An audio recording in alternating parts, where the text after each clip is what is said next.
bagian timur Maluku, Ahmad Fod. Ahmad Fod mengamuk lantaran sidang berjalan tanpa menunggu kehadirannya. Padahal menurut Ahmad Fod, ia telah mengkonfirmasi bahwa dirinya hadir dalam rapat terhormat tersebut. Namun Ketua DPRD Nov Rumau tetap memimpin sidang tanpa menunggu kehadirannya. Merasa tidak dihargai, Ahmad Fod mengamuk dan nyaris memukul Kasub Umum dan Keuangan Fauzi Saflut. Ahmad Fod merasa kecewa karena ia merupakan salah satu pimpinan lembaga yang mewakili aspirasi masyarakat tersebut dan sidang berjalan tanpa menunggu dirinya.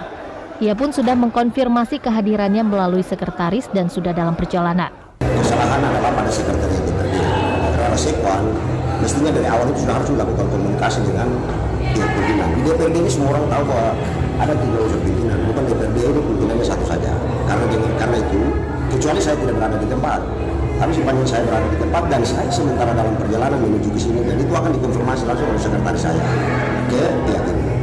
Hanya saya dari pihak sekretariat saja yang tidak mau mengomong bahwa ternyata salah satu pimpinan juga belum ada. Meski sempat mengamuk dan nyaris menghakimi pegawai DPRD, rapat paripurna pergantian antara waktu pun kembali dilanjutkan. Fitriansyah Simasi Masohilau, Ambon, Maluku.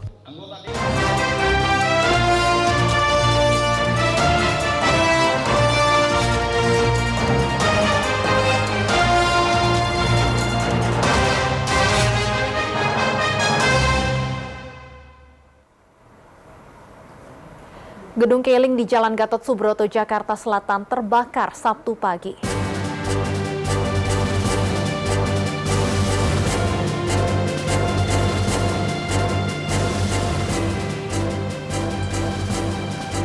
Dua orang remaja di Banyumas adu kuat, 1 orang tewas terkena sabetan senjata tajam.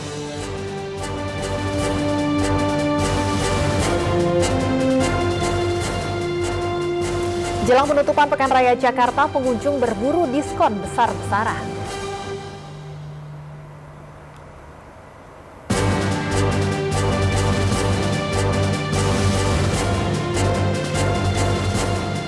Selamat sore pemirsa, Anda menyaksikan Berita 1 Sore. Selain informasi utama tadi, kami juga akan menyajikan rangkaian informasi terkini yang terjadi sepanjang hari. Kami juga akan hadirkan perbincangan yang menjadi top news Berita 1 Sore hari ini. Saya Stefani Patricia, inilah Berita 1 Sore di TV Bersatu Menginspirasi.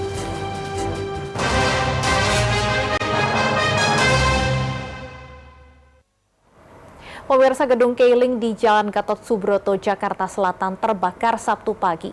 Api berkobar-kobar membakar gedung hingga menimbulkan asap tebal. Api dapat dipadamkan sekitar 2 jam kemudian. Kebakaran terjadi di Gedung Keling di Jalan Gatot Subroto, Setiabudi, Jakarta Selatan Sabtu pagi.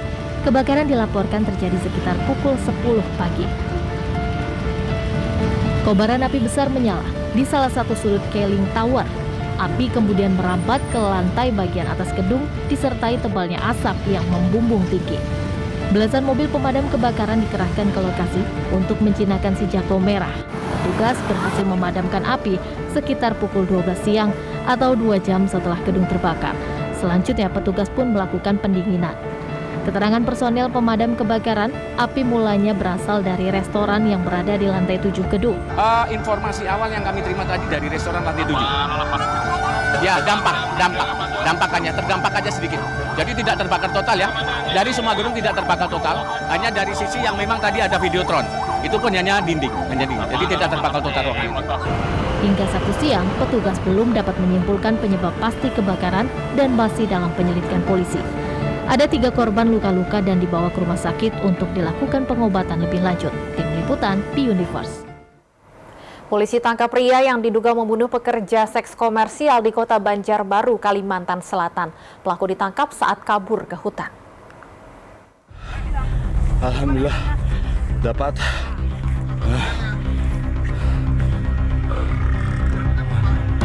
Alhamdulillah enggak sih. Pria bernama Mirsan ini tak berkutik saat ditangkap oleh sejumlah personel unit Reskrim Polsek Liang Anggang. Mirsan ditangkap setelah mencoba kabur ke dalam hutan di Landasan Ulin Timur, Kecamatan Landasan Ulin, Kota Banjarbaru, Kalimantan Selatan. Penangkapan pria berusia 25 tahun ini lantaran diduga kuat sebagai pelaku pembunuhan seorang wanita pekerja seks komersial. Mirsan diduga membunuh korban karena kesal disuruh menggunakan kondom. Usai membunuh korban, pelaku langsung kabur. Melakukan pembunuhan itu, dia melarikan diri. Dengan gerak cepatnya anggota, kita dapat informasi, kita nanya sama warga di situ, menyebutkan ada orang lari ke belakang rumah, sekitar hutan. Kemudian kita lakukan pengepungan, anggota di lapangan sekitar 2 jam mencari di situ, akhirnya ketangkap orangnya. Kalau di TKP kami temukan itu pakai kutang, terentang di atas tempat itu. Kasus ini berawal saat Polsek Liang Anggang menerima laporan adanya temuan mayat wanita dengan kondisi nyaris telanjang di atas tempat tidur. Mayat ditemukan di bekas lokalisasi di Jalan Kenanga, Banjarbaru. Fuad Iqbal, Banjarbaru, Kalimantan Selatan. Kita kembali ke ibu kota. Pemirsa, diduga menolak ketika diajak rujuk, seorang pria paruh baya menganiaya mantan istrinya. Akibatnya korban kritis setelah mengalami luka serius.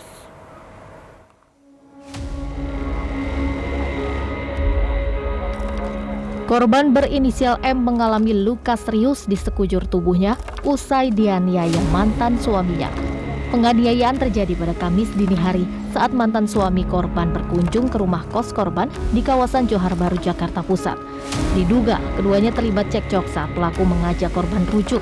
Pelaku yang emosi akhirnya menikam korban berulang-ulang dengan sebilah pisau hingga korban mengalami pendarahan hebat. Ironisnya, kedatangan pelaku dari Palembang ke rumah korban sudah dengan niat hendak melukai bahkan membunuh korban.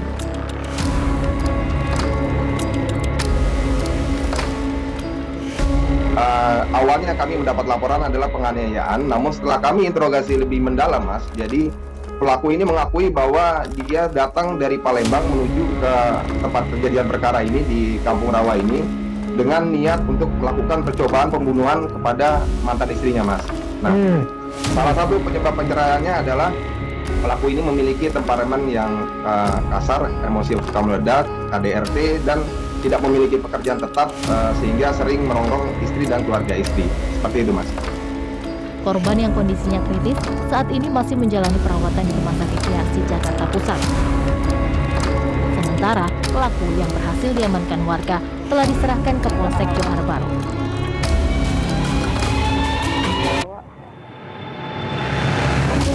Hidayat Asriel, Jakarta.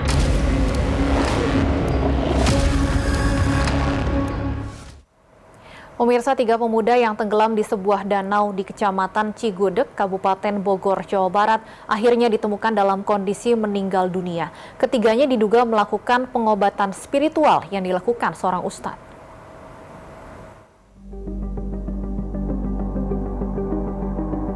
Tim SAR gabungan Basarnas, BPBD, dan TNI Polri akhirnya menemukan jasad 3 pemuda yang tenggelam di sebuah danau di Kecamatan Cigudeg, Kabupaten Bogor, Jawa Barat, Jumat lalu. Identitas ketiga korban meninggal adalah David, Cecep, dan Badrussalam.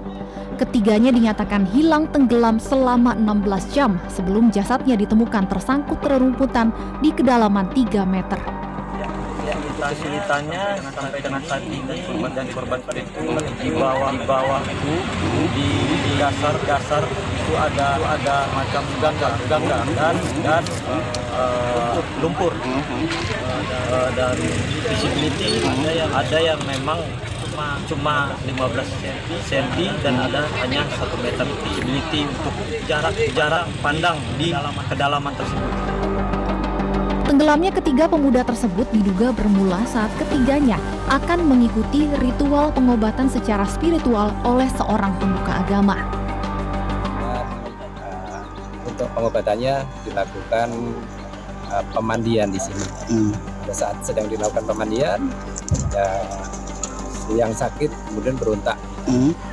Itu berontak ke temannya yang memegangi, terjebur ke dalam kolam. Dan ada berapa korban dan yang di korbannya ada 3 orang. Setelah ditemukan, jenazah ketiga korban langsung diserahkan tim SAR kepada pihak keluarga untuk dimakamkan. Heru Yustanto, Bogor, Jawa Barat. Pemirsa, 2 orang remaja yang masih duduk di bangku SMP di Banyumas, Jawa Tengah melakukan duel maut. Akibat perkelahian, salah seorang remaja meninggal dunia terkena sabetan senjata tajam. Satu-satu. Oh, malam. Kayak tawurannya. Duel maut terjadi di Jalan Desa Kedondong, Kecamatan Sokaraja, Banyumas, Jawa Tengah. K dan V janjian untuk melakukan duel pada Jumat dini hari. Akibatnya K harus meregang nyawa karena terkena sabetan celurit di bagian dada. Ironisnya, kejadian duel maut itu disaksikan oleh kedua teman korban dan pelaku tanpa ada yang melerai. Diduga keduanya melakukan aksi duel untuk menguji kekuatan masing-masing. Korban dan pelaku diketahui merupakan pelajar kelas 3 SMP dan berteman sejak duduk di bangku sekolah dasar. Kapolsek Sokaraja mengatakan meski tersangka telah diamankan, proses hukum terhadapnya kini masih dalam proses koordinasi. Tersangka B ada di jalan belakangnya sekitaran Jakramas. Korban itu jalan sendiri, saksinya itu di antara 10-20 meter, sama juga sana 1-10 meter, ini berdua saja. Tapi semuanya membawa tajam. Kepolisian dari Polsek Sokaraja dan Polresta Banyumas telah mengumpulkan keterangan saksi guna melakukan penyelidikan lebih lanjut. Weki Nur Rahmawan, Banyumas, Jawa Tengah. Untuk membahas lebih dalam terkait kasus ABG duel berujung maut, kami sudah terhubung dengan Kanit PPA Polresta Banyumas, Ibda Metri Zul Utami. Selamat sore, Bu Metri. Selamat sore, Mbak Tiffany. Baik, berdasarkan hasil pemeriksaan, apa sebenarnya latar belakang dari duel ini, Bu Metri? Dari hasil pendalaman oleh kami penyidik dari unit PPA bahwa kenapa mereka berduel adalah mereka awalnya teman lama dan sebelumnya pernah berkonflik juga. Jadi sebelum kemarin ada perkelahian tersebut, sebelumnya pernah ada perkelahian dan ini menjelang masuk sekolah, mereka berdua berjanjian kembali untuk berkelahi menggunakan senjata tajam. Sehingga pada hari Jumat kemarin sekitar jam 1 pagi dari pihak korban berkumpul bersama teman-temannya dan mengajak teman-temannya untuk menyaksikan bahwa dirinya telah ditantang ya untuk berkelahi oleh saudara FT. Untuk itu sekitar jam 2 kemudian bersama-sama menuju ke Desa Kedondong, kemudian saudara FT, anak FT sudah berada di tempat sehingga terjadi perkelahian dan untuk teman-temannya berjarak sekitar 20 meter untuk menyaksikan. Dan sekitar beberapa lama, akhirnya dari keduanya itu saling lari. Kemudian untuk korban ya saudara KF meminta tolong sambil memegang dada di mana dadanya berdarah, kemudian sama rekannya itu dibawa ke Rumah Sakit Margono, namun di Rumah Sakit Margono sudah meninggal dunia. Jadi tadi Anda sampaikan bahwa duel antara tersangka dan korban ini sudah pernah terjadi sebelumnya, Bu? Iya, jadi sebelumnya sudah pernah terjadi, namun tidak terjadi luka, menggunakan senjata tajam juga. Dan korban itu kemudian mereka itu menantang lagi, ayo ini kita mau masuk sekolah, kita duel terakhir gitu. Jadi akhirnya terjadi pertemuan dan perkelahian sehingga menyebabkan meninggal dunia. Apakah duel pertama ini tidak diketahui, Bu, oleh orang tua dari kedua tersangka maupun juga korban ini? Tidak tahu. Sempat dikabarkan juga, Bu Metri, bahwa aksi duel disiarkan secara live melalui media sosial. Apakah ada juga dugaan duel ini bagian dari taruhan atau hal sejenisnya? Kalau hasil pendalaman kami belum menemukan kalau memang ada taruhan atau tidak. Yang jelas ini dari keterangan saksi-saksi bahwa mereka berdua murni yang ada masalah seperti itu. Ya. Sudah berapa orang saksi yang diperiksa sejauh ini, Bu? Sejauh ini sudah 5 saksi yang kami minta keterangan dan mereka yang ikut langsung dalam peristiwa tersebut. Melihat bahwa kemudian tersangka pelaku ini adalah anak di bawah umur, seperti apa nantinya, Bu, penanganan proses hukumnya?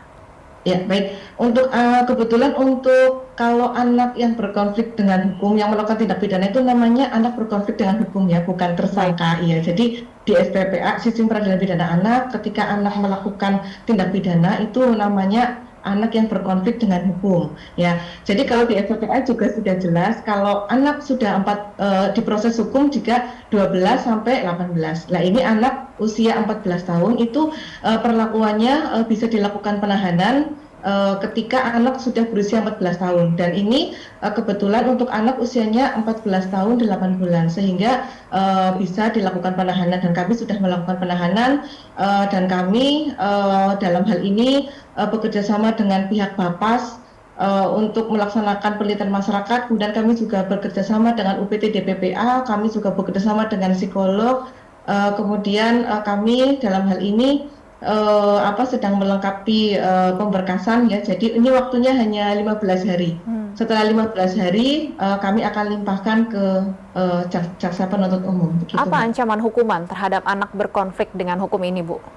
Ya, untuk ancaman hukumannya perbuatannya ini kami terapkan pasal 80 ayat 3 di mana untuk ancaman hukumannya adalah 15 tahun. Namun untuk anak-anak itu dikurangi sepertiga dari hukuman pokok. Jadi 10 tahun. Nanti untuk keputusannya nanti dari hakim yang akan memutuskan. Baik. Bu Metri, ini kan anak berkonflik dengan hukum atau yang berduel dalam kasus ini maupun saksinya ini masih SMP ya Bu ya, masih siswa SMP. Ya, betul. Adakah trauma yang dialami oleh mereka ini Bu dan bagaimana penanganannya dari pihak kepolisian? Ya, untuk para saksi tentunya karena ini ada yang di bawah umur, ada yang dewasa, kami bekerjasama dengan Dinsos. Kemudian kami juga bekerjasama dengan UPT DPPA. Jadi nanti dalam pelaksanaannya kami juga akan memeriksakan para saksi ini untuk konseling dengan psikolog untuk mengetahui apabila dia ada trauma langsung ditangani. Kemudian kami juga melaksanakan permintaan untuk pelaksanaan penelitian sosial bekerjasama dengan Dinsos. Dari pemeriksaan para saksi, apakah memang duel seperti ini sering dilakukan di lingkaran pertemanan mereka ini, Bu? Kalau dari pendalaman kami tidak. Jadi karena yang satu untuk anak yang berkonflik dengan hukum ini kebetulan dia tinggalnya saat ini di Bandung, jadi ikut kakaknya. Jadi selama ini tidak pernah terjadi. Baik, terima kasih. Kanit PPA Polresta Banyumas Ibda Metrizul Utami sudah bergabung bersama kami di Berita Satu Sore. Kita ke informasi selanjutnya, pemirsa. Setelah sempat dilepaskan karena dianggap kurang bukti, pihak kepolisian kini kembali mengejar tersangka KDRT di Serpong, Tangerang Selatan, Banten. Tersangka bernama Budianto Jauhari hingga kini masih berkeliaran bebas. Bahkan pria 38 tahun tersebut sempat mengirimkan pesan bernada ancaman kepada pihak keluarga korban.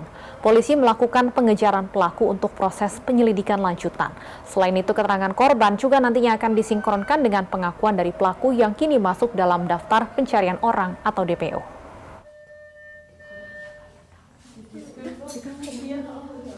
Jadi perkara tetap lanjut, tetap kita proses walau tersangka tidak ditahan. Sambil kita menunggu alat bukti lainnya, menunggu hasil visum jadi juga.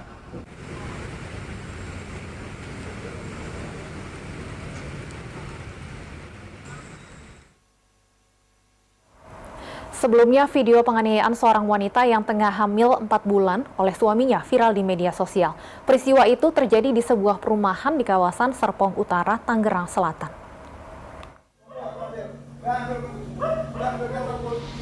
Video amatir warga merekam penganiayaan yang dilakukan oleh seorang pria terhadap istrinya yang tengah hamil 4 bulan. Sang suami mengapit leher korban dan menyeretnya di halaman rumah sambil disaksikan oleh penghuni lainnya. Sang suami Budianto menolak menghentikan aksi kejinya meski warga dan pengurus RT berupaya melerai. Akibat penganiayaan ini, korban mengalami luka di bagian wajah dan beberapa bagian tubuh lainnya. Namun saat keluarga korban melaporkan kasus ini ke polisi, pelaku yang sempat diperiksa tidak ditahan. Polisi beralasan kasus ini merupakan tindak pidana ringan.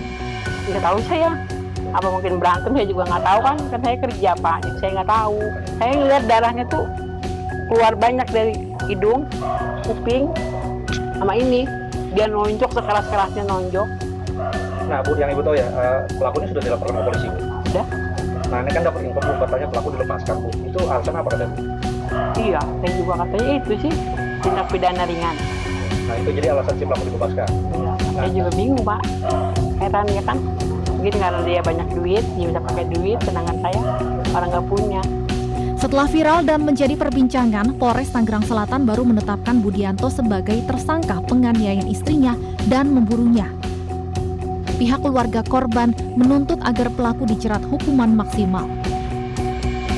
Mulyadi Hadi, Tangerang Selatan, Banten.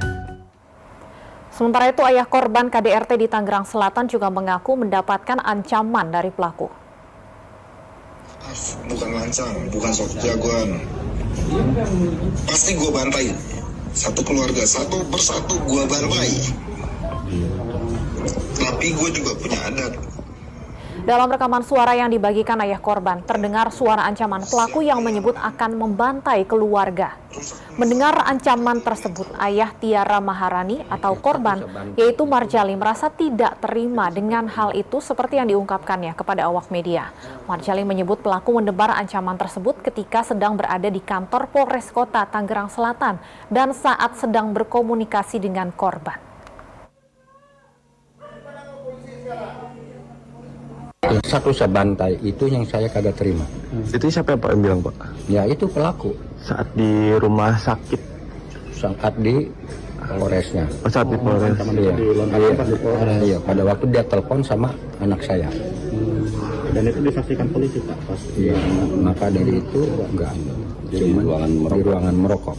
Dia telepon sama anak saya, karena voice note akan saya bantai satu persatu, satu keluarga. Itu yang saya, jangan pun hati saya, pori-pori saya pun saya nggak terima begitu. Apa kesalahan saya mau dibantai sekeluarga.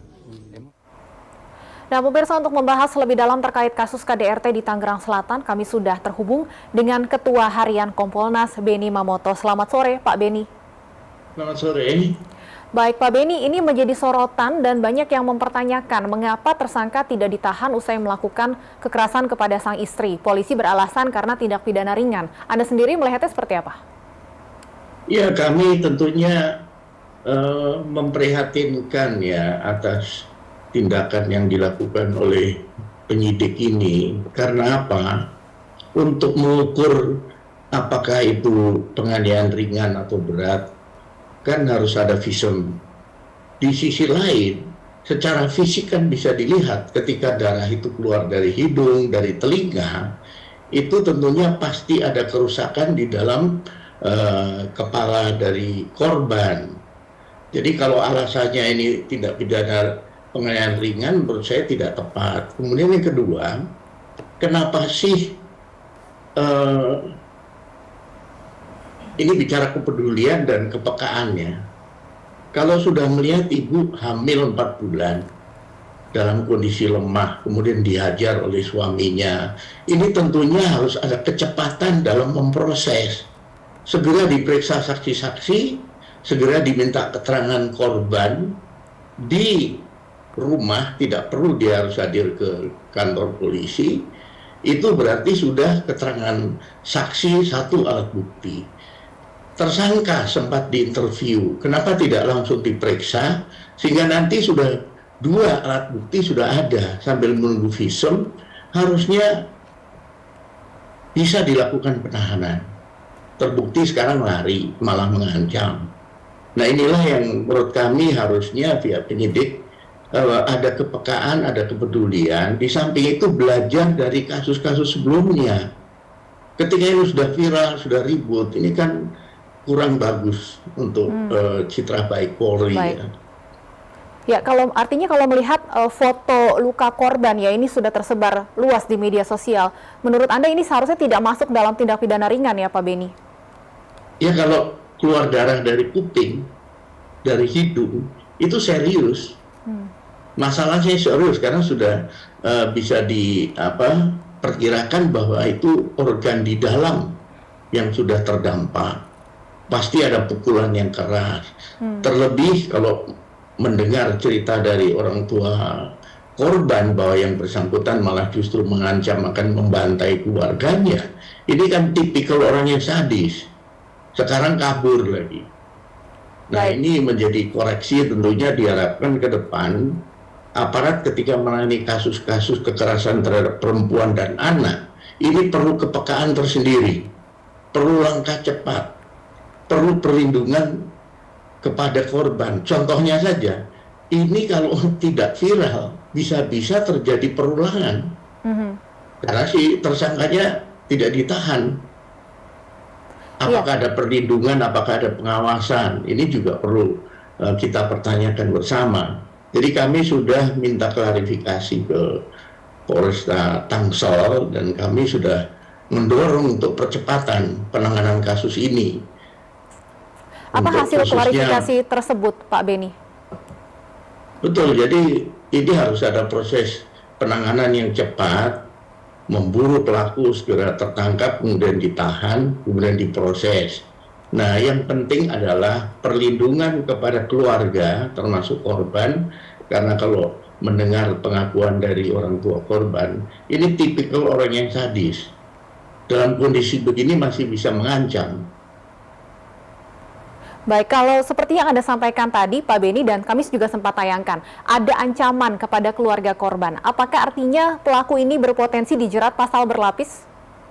Betul. Kalau menurut saya dengan bukti rekaman suara tadi sudah bisa dikenakan pasal baru nantinya. Dengan korban yang baru, karena ini yang diancam adalah orang tuanya. Baik, Pak Beni, ini juga banyak menjadi pertanyaan di publik. Ada indikasi backing atau sejenisnya yang membuat tersangka berani dan arogan pada saat melakukan penganiayaan ini. Dari hasil klarifikasi Anda sejauh ini seperti apa, Pak Beni, temuannya? Nah, kami belum mendapatkan informasi itu. Seandainya toh ada, zaman sekarang itu udah nggak zamannya lagi. Ketika nanti yang dibilang backing dibuka di media sosial, habis mereka. Sudah tidak zamannya lagi. Di era transparansi sekarang ini tidak ada lagi lah gaya backing-backingan. Misalkan itu oknum, ketika nanti diviralkan di media sosial, selesai dia nantinya. Baik, ya Pak Beni, di banyak kasus KDRT, apa sebenarnya yang membuat penahanan pelaku ini seolah sulit untuk dilakukan? Benarkah bahwa KDRT ini memang termasuk dalam tindak pidana ringan? Bukan, alasannya adalah visum belum keluar, sehingga belum tahu apakah ini penganiayaan berat atau ringan. Kemudian kedua, belum sempat memeriksa korban. Ini kan alasan yang menurut saya tidak tepat. Karena ketika kami jadi penyidik dulu, kami proaktif. Kami datengin, kami interview langsung di tempat. Kemudian kami tanyakan poin-poin penting untuk memenuhi unsur pasal, sudah cukup. Tersangka sempat diamankan. Kenapa tidak di BAP? Sehingga terungkap alasan penganiayaan. Apakah itu adanya pihak ketiga, apakah ada masalah yang lain, itu sudah terungkap. Dan itu sudah bisa dinilai nanti tingkat ancaman terhadap si korban. Baik. Nah, ini yang saya lihat kok, aduh, kenapa tidak dilakukan segera? Nah, sekarang buron. Baik, artinya Kompolnas melihat seharusnya dalam kasus KDRT seperti apa penanganan yang dilakukan kepolisian? Karena ketika dibebaskan pelaku ini cukup berbahaya, bahkan berbahaya sekali untuk korban ketika pelakunya bisa kembali ke rumah tempat penganiayaan tersebut dilakukan. Betul, jadi penanganan masalah KDRT ini yang diperlukan adalah penanganan cepat. Respon yang cepat untuk datang ke TKP, periksa saksi-saksi, CCTV yang ada dan sebagainya sambil proses visum jalan. Ketika tersangkanya ada, amankan dulu, periksa juga, kalau dia mengakui perbuatannya sudah cukup, tahan saja. Yang berikutnya diperlukan adalah perlindungan, keselamatan terhadap korban maupun keluarganya. Jangan sampai kemudian si pelaku ini menebarkan ancaman, tekanan, sehingga nanti biasanya laporan ini bisa dicabut. Baik. Nah, ini perlu menjadi atensi tentunya di jajaran kepolisian ketika berhadapan dengan kasus kekerasan terhadap perempuan dan anak, diharapkan lebih peka terhadap korban, lebih peka terhadap perempuan dan anak, sehingga nanti penanganannya penuh empati dan simpati. Baik, tentunya kita harapkan seperti yang Anda sampaikan ya Pak Beni, ke depannya polisi bisa bergerak lebih cepat dalam mengusut kasus KDRT. Terima kasih Ketua Harian Kompolnas Beni Mamoto sudah bergabung bersama kami di Berita 1 Sore. Kita ke informasi lain, pemirsa, polisi memeriksa informasi yang tengah viral terkait puluhan asisten rumah tangga terjebak di sebuah penampungan di Bogor. Sebelumnya dalam video yang viral di media sosial, seorang ART meminta tolong karena merasa terjebak dengan iming-iming perusahaan yang tidak sesuai harapan. Inilah unggahan pemilik akun TikTok Neti_Novianti_49 yang viral di media sosial. Perempuan asal Tangerang ini meminta tolong karena merasa terjebak dengan iming-iming perusahaan yang ternyata tidak sesuai dengan harapan. Neti mengaku sengaja membuat konten itu agar tidak ada lagi calon asisten rumah tangga yang terbujuk rayu oleh pihak perusahaan. Menurut pembuat video, mereka harus dikenakan biaya jika dalam tempo 4 bulan berhenti bekerja. Sementara itu pihak penyalur membantah informasi dalam video tersebut.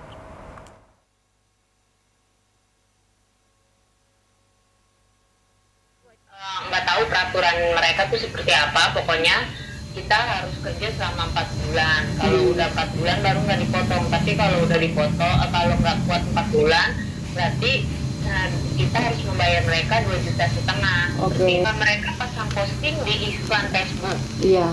Dengan gaji yang menggiurkan, jadi mungkin banyak mangsa yang terjebak lah. Sampaikan bahwa berita yang disampaikan oleh Mbak Neti itu tidak benar, Bu. Gitu kan di situ ada di TikTok itu disampaikan katanya kalau keluar bayar sekian. Sudah berikan bukti-buktinya juga ke Polsek dan ke Polres dan tentunya ini hoax, Bu. Gitu dan langkah kita ke depan. Ya, pemirsa, pekan lalu polisi melakukan pemeriksaan terhadap sejumlah saksi ahli dalam kasus dugaan penistaan agama yang menyeret nama pimpinan Ponpes Al Zaitun Panji Gumilang. Dan untuk mengetahui bagaimana proses lebih lanjut terkait pemeriksaan saksi oleh Bareskrim terkait dengan kasus Panji Gumilang ini, kami sudah terhubung dengan Anissa Fauziah. Anissa, apakah saksi sudah datang ke Bareskrim dan apakah benar hari ini ada ahli agama dan NU yang akan diperiksa? Ya, betul sekali Stephanie Patricia, bahwa dari jajaran Direktorat Tindak Pidana Umum Bareskrim Polri memang tengah masih melakukan proses penyidikan terhadap dalam kasus dugaan penistaan agama yang dilakukan oleh pimpinan Pondok Pesantren Al Zaitun, dan memang dikabarkan bahwa hari ini nantinya akan dilakukan pemeriksaan terhadap saksi ahli agama yakni dari Nahdlatul Ulama, dan memang rencananya itu akan dilaksanakan pada hari ini, tepatnya pada hari Sabtu tanggal 15 Juli 2023. Namun memang Stephanie Patricia, hingga saat ini kami juga masih menunggu dan memang tidak nampak kehadiran dari saksi ahli yang bersangkutan dari Nahdlatul Ulama, karena memang kami juga telah mengkonfirmasi hal tersebut kepada Karopenmas Divisi Humas Polri dari Kombes Pol Ahmad Ramadan yang menyatakan bahwa kehadiran saksi ahli dari Nahdlatul Ulama ini bisa saja tidak hadir hari ini, karena memang Stephanie, yang pertama dalam hal ini pemeriksaan yang dilakukan terhadap nantinya dari saksi ahli Nahdlatul Ulama ini merupakan bukanlah pemeriksaan secara paksa begitu, dan memang nantinya ini kapasitasnya hanya merupakan sebagai saksi ahli, meskipun sebelumnya sudah diketahui bahwa dari yang bersangkutan ya ini dari Nahdlatul Ulama ini bersedia untuk menghadiri pemeriksaan saksi hari ini, namun tidak menutup kemungkinan apabila ada terkendala ataupun berhalangan hadir maka permintaan tersebut tidak dapat terpenuhi. Dan juga di samping itu bila saksi pada hari ini tidak hadir, tadi disampaikan juga oleh Karopenmas yakni oleh Kombes Ahmad Ramadan bahwa nantinya bisa saja pemeriksaan akan dilakukan pada esok hari Minggu maupun pada Senin esok. Dan memang Stephanie, selain dari saksi ahli agama yakni dari Nahdlatul Ulama, ada juga sejumlah saksi lainnya yang memang diperiksa oleh dari jajaran penyidik dari Ditipidum Bareskrim Polri, yakni dari saksi ahli agama ada Majelis Ulama Indonesia dan juga serta dari saksi Muhammadiyah. Kemudian untuk saksi ahli lainnya ada saksi ahli informasi IT, kemudian juga ada saksi ahli sosiolog maupun dari saksi ahli hukum pidana. Dan memang sudah ada lebih dari 20 saksi yang sudah dilakukan pemeriksaan oleh jajaran penyidik dari Ditipidum Bareskrim Polri, diantaranya yang sudah saya sebutkan tadi, dan juga ada dari saksi ahli bahasa.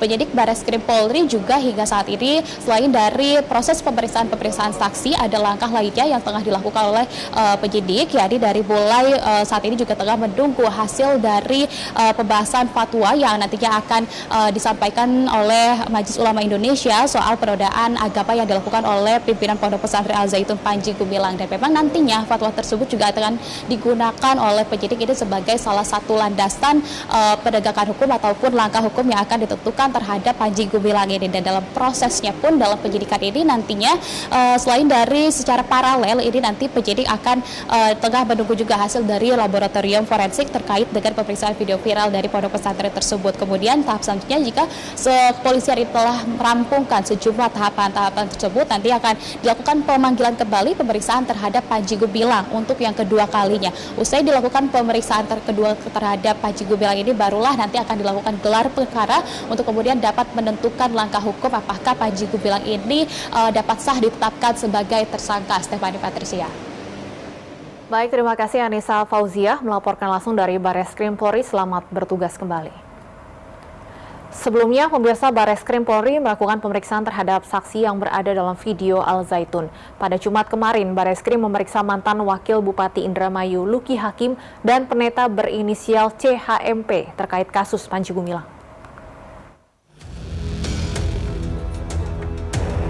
Mantan Wakil Bupati Indramayu Luki Hakim menjalani pemeriksaan di Bareskrim Polri selama 11 jam mulai dari pukul 10 pagi hingga 9 malam pada Jumat kemarin. Tanpa didampingi kuasa hukumnya, Luki menjalani pemeriksaan dengan dicecar 10 pertanyaan. Luki diperiksa sebagai saksi karena dia turut hadir dalam sebuah acara yang pada saat itu Panji diduga melakukan penistaan agama.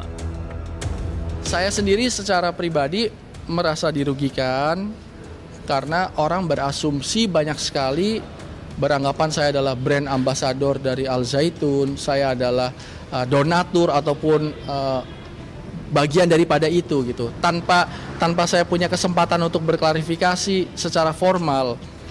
Karena berita itu kan viral di mana-mana, sehingga saya bersyukur ketika menjadi salah satu saksi di sini saya punya momen untuk bisa klarifikasi secara jelas dan formal seperti itu.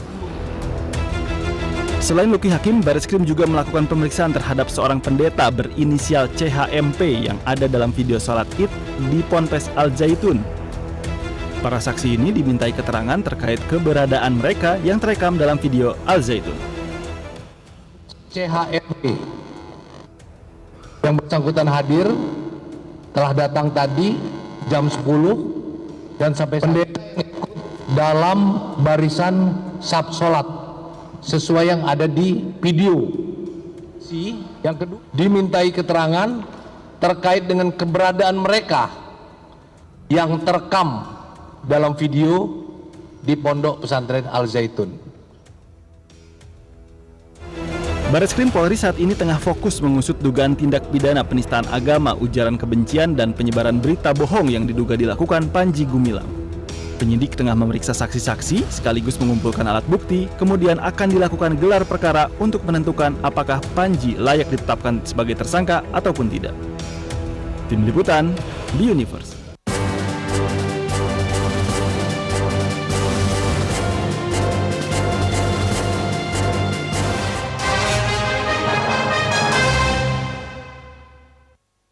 Sensasi luar biasa ketika musik bernuansa festival dikemas lewat program televisi dan hadir tepat di depanmu di berbagai kota untuk berpesta menjadi tempat berlangsungnya festival musik Semesta Berpesta. Deretan musisi ternama tanah air membawakan lagu terbaik dengan alunan musik yang sensasional serta persiapan terpukau melihat penampilan dari band dan artis lainnya hanya di Epic Goes to Semesta Berpesta setiap Senin sampai Jumat pukul 14 waktu Indonesia Barat hanya di PTV. Baru, Plaza Panasin. Oles, pijit, panasnya mendalam dan tahan lama. Hirup, Panasin, paling panas dari Plaza. BTV pindah kanal? Tidak perlu khawatir. Scan kanal barunya dan nikmati program hiburan tanpa batas secara gratis. BTV, bersatu menginspirasi. Mau tahu rekomendasi makanan mulai dari kaki 5 hingga bintang 5? Ada juga makanan viral dan khas di setiap wilayah yang dikunjungi. Di dipandu oleh host yang mempunyai selera makan luar biasa. Selamat datang di Nyari Makan Ghost Semesta Berpesta. Cari tahu rekomendasinya di Nyari Makan Ghost Semesta Berpesta. Senin sampai Jumat pukul 13.30 waktu Indonesia Barat di BTV, bersatu menginspirasi. Epic goes to Semesta Berpesta. Hai pemirsa All Access, sekarang aku lagi ada di Semesta Berpesta. Berarti ikhlas itu apa? Gak ada yang tahu. Selamat pagi. Terima kasih Anda masih bersama kami. Hadir untuk menemani Anda, ada sejumlah informasi utama. Kontribusi Pak Jokowi pada saya tinggi. Scan kanalnya, nikmati program hiburan dan berita unggulan secara gratis. BTV, bersatu menginspirasi.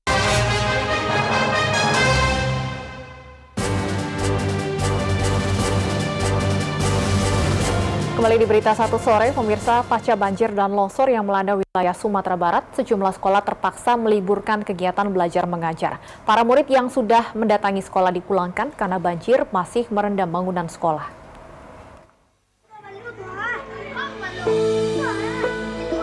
Dua sekolah di Kecamatan Padang Selatan, Kota Padang, Sumatera Barat terpaksa meliburkan kegiatan belajar mengajar akibat banjir.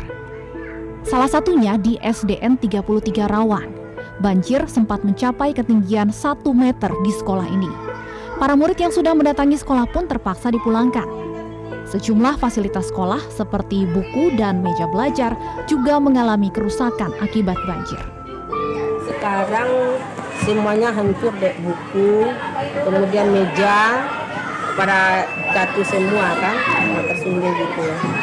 Ada berapa kelas Bu yang tidak bisa digunakan Bu? 3 lokal, karena kebetulan kelas 4, 5, 6 di atas, lantai di atas. Yang di bawah habis semua ya? Habis semuanya. Ketinggian air mencapai berapa Bu kemarin Bu? Kira-kira 1 meter lebih mungkin deh. 1 meteran lah yang di bawah. 1 meteran ya? Setelah banjir surut, sejumlah guru dan siswa bergotong royong membersihkan ruang kelas dari sampah dan material lumpur sisa banjir. Selain SDN 33, banjir juga sempat merendam SDN 43 Rawa.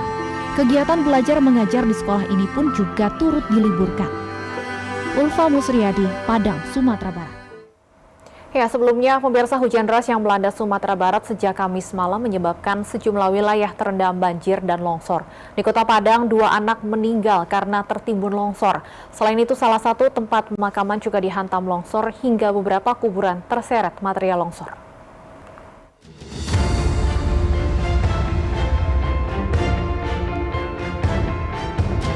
Dua anak, yaitu kakak beradik, menjadi korban longsor di Kota Padang, Sumatera Barat pada Jumat kemarin.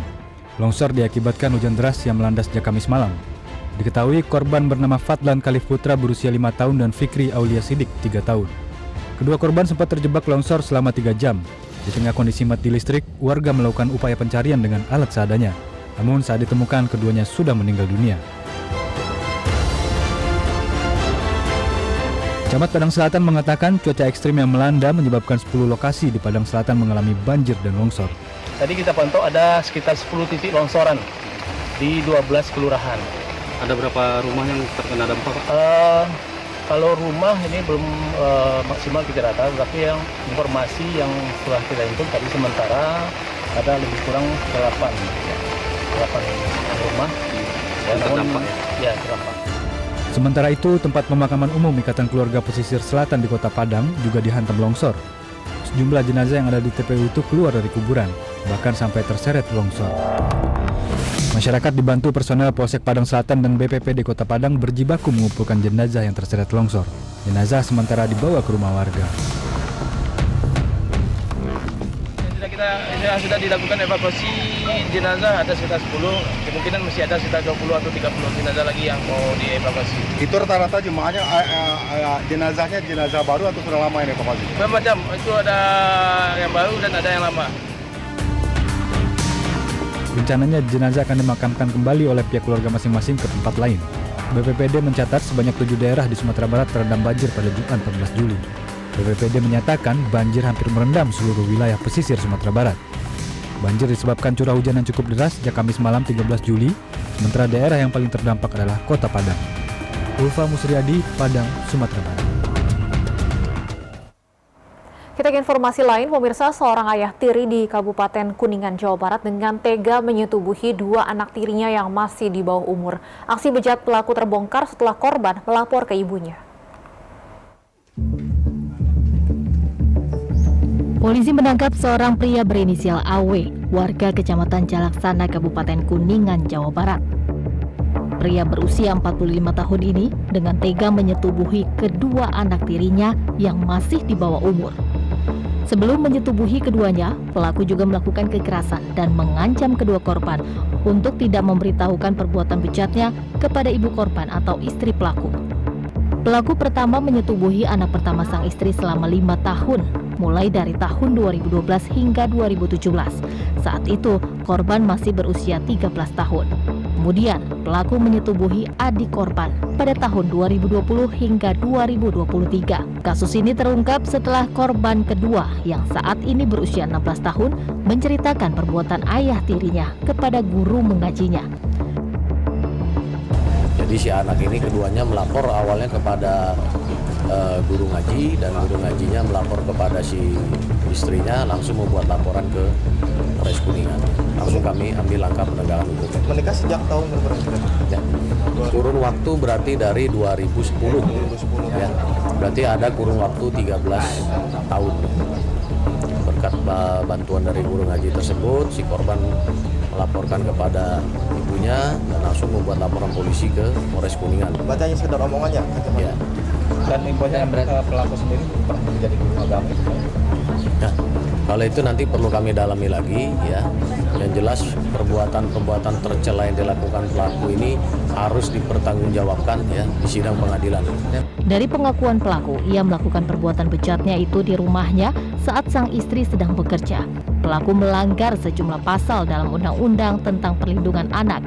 Ia terancam hukuman paling singkat 5 tahun dan maksimal 20 tahun penjara dengan denda hingga 5 miliar rupiah. Chandra Kurnia, Kuningan, Jawa Barat.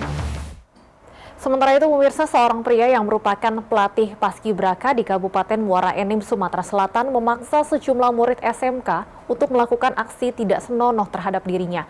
Pelaku memaksa korbannya untuk melakukan aksi pencabulan itu dengan menjanjikan masuk anggota Polri dan TNI. Seorang pria yang merupakan pelatih paskibraka di Kabupaten Muara Enim, Sumatera Selatan memaksa 5 orang muridnya untuk melakukan aksi tidak senonoh terhadap dirinya. Kasus ini terungkap setelah keluarga korban melaporkan aksi tersangka kepada pihak kepolisian. Dalam keterangannya, tersangka mengaku melakukan perbuatannya itu karena ketika SD hingga SMP pernah dicabuli oleh tetangganya sendiri. Tersangka pun memaksa korbannya untuk melakukan aksi pencabulan itu dengan mengiming-imingi masuk anggota Polri dan TNI.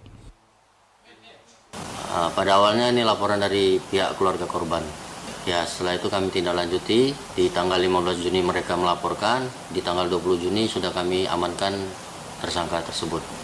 Kalau dari pengakuan tersangka sendiri lebih dari 10. Sedangkan yang melaporkan ibaratnya dijadikan saksi korban itu 7 orang. Ya bukan trauma sih Pak, jadi balas dendam. Tidak, kalau balas dendam itu tidak Pak. Jadi merubah apa namanya? Kelakuan tadi itu jadi lebih cenderung feminin. Iya. Gara-gara pernah dia sodomi. Dari kelas 4 SD sampai kelas 2 SMP. SMA? Kelas 4 SD sampai kelas 2 SMP. Akibat perbuatannya itu, tersangka diancam dengan hukuman pidana 10 tahun penjara. Yoko Firmansah, Kabupaten Muara Enim, Sumatera Selatan. Dan untuk mengetahui informasi terkini terkait kasus pencabulan ini, kami sudah terhubung dengan AKP Tony Saputra, Kasat Reskrim Polres Muara Enim. Selamat sore, Pak Tony. Selamat sore, Mbak. Baik, Pak Tony, dari pengakuan tersangka maupun para korbannya, sudah sejak kapan pelaku melakukan pencabulan kepada murid paskibranya? Untuk pengakuan dari tersangka dari tahun 2019 sampai tahun 2022. 3 tahun artinya ya, Pak? Iya, benar sekali. Baik, tadi kita sempat dengarkan informasi pengakuan dari tersangka ada lebih dari 10 korban. Kalau dari pendalaman kepolisian dan dari korban yang sudah berani untuk melapor sejauh ini. Apakah sudah ditemukan berapa total jumlah korban sebenarnya, Pak? Jumlah total korban yang sudah kami dalami sampai saat ini 13 orang. Dan 13 orang itu baik dari tersangka maupun korban berani untuk melaporkannya. Namun yang melaporkan secara resmi 6 korban karena yang lainnya tidak mau teridentifikasi atau datanya mau dirahasiakan. 13 korban ini seluruhnya adalah murid paskibraka dari tersangka, Pak? Atau ada modus lain di luar kasus ini? Pada saat itu beliau atau tersangka ini memang sebagai pelatih paskibraka, jadi rata-rata murid dari paskibraka tersebut. Baik, Pak Tony mungkin bisa dijelaskan seperti apa sebenarnya profil tersangka ini? Apakah hanya mengajar paskibraka sehari-harinya? Seperti apa sebenarnya pekerjaannya dan sebagainya? Profilnya merupakan tenaga pendidik, di mana pada saat melakukan tindak pidana tersebut, dia berdinas di Kabupaten Muara Enim. Namun di tahun 2023, dia dipilih oleh pemerintah Kabupaten Banyuasin sebagai TLT Kepala Sekolah di SD di Kabupaten Banyuasin. Kalau saat ini, Pak, sebelum kasusnya terungkap, apakah yang bersangkutan masih menjabat sebagai PLT Kepala Sekolah? Ya, benar sekali. Pada saat kami amankan di tanggal 20 Juni, status tersangka masih PLT Kepala Sekolah di salah satu SD di Banyuasin. Dari keterangan pelaku, apa sebenarnya latar belakang pelaku nekat melakukan aksi ini? Yang pertama, mungkin ini juga tadi yang disampaikan oleh tersangka di video, bahwa dia adalah korban pelecehan ataupun pencabulan juga pada saat kelas 3 SD sampai dengan SMP. Kemudian mungkin dalam latar belakang tersebut, dia juga seperti menular ataupun ada keinginan untuk berbuat seperti itu. Terkait dengan modus, ya? Iya, disebutkan sebelumnya ada modus menjanjikan masuk menjadi anggota TNI Polri. Apakah ini iming-iming semata? Atau apakah ada unsur kekerasan juga, Pak, sebenarnya dalam kasus ini? Terkait hal tersebut, berhubung tersangka adalah pada saat itu sebagai pelatih paskibraka, jadi rata-rata anggota paskibraka ini tujuannya adalah menjadi TNI ataupun Polri. Dengan iming-iming untuk menjadikan mereka TNI ataupun Polri, dia mempunyai kemampuan sebagai ahli terapi alat kelamin. Jadi para korban tersebut disarankan untuk memfoto bagian alat kelamin dan mengukur alat kelaminnya, yaitu penis. Sehingga dengan alasan tersebut tersangka akan memberikan terapi untuk membuat lebih panjang ataupun lebih sehat, karena ada sebagian juga disampaikan ada terdapat penyakit perikokel sehingga bisa disembuhkan dengan terapi tersebut. Lalu kondisi para korbannya seperti apa saat ini, Pak? Adakah yang mengalami trauma secara psikologis misalnya? Untuk trauma sendiri mereka masih menutupi karena di tahun 2019 sampai 2022 itu belum ada pengakuan dikarenakan tersangka mempunyai foto alat kelamin masing-masing korban tersebut, sehingga mereka tidak berani untuk menyebarkan ataupun memberitahu dari informasi ini. Namun di tahun 2023, salah satu dari korban berani untuk memberitahukan kepada keluarga. Jadi tersangka ini juga mengancam para korbannya ya, Pak, bahwa misalnya fotonya akan disebarkan kalau melapor dan sebagainya. Benar sekali, Mbak. Baik, lalu apa pasal yang dijeratkan dan ancaman hukuman kepada tersangka, Pak Tony? Tersangka kami jerat dengan pasal 82 ayat 1 dan 2 Undang-Undang RI nomor 17 tahun 2016 tentang perubahan kedua Undang-Undang nomor 23 tahun 2002 tentang perlindungan anak dengan sanksi pidana 5 tahun paling singkat dan paling lama 15 tahun serta denda 5 miliar rupiah. Baik, terima kasih Kasat Reskrim AKP Tony Saputra. Kasat Reskrim Polres Muara Enim sudah bergabung bersama kami di Berita Satu Sore. Kita ke informasi lain, pemirsa, jelang penutupan Pekan Raya Jakarta Minggu besok, ribuan pengunjung berbondong-bondong berbelanja berburu diskon besar-besaran. Antrian pengunjung sudah terlihat sejak pukul 10 pagi atau bertepatan dengan jam bukanya Jakarta Fair Kemayoran 2023. Terlihat masyarakat, baik dewasa, muda, bahkan anak-anak antusias untuk menghabiskan akhir pekannya. Jelang berakhirnya Pekan Raya Jakarta, yakni Minggu besok, 1.500 stand yang menjajakan produk unggulan biasanya menawarkan diskon gede-gedean. Iza, salah satu pengunjung, mengatakan dirinya mendapatkan beberapa barang dengan harga miring seperti skincare hingga tas. Adanya potongan harga membuatnya tidak perlu mengeluarkan uang berlebih. Lumayan banget sih.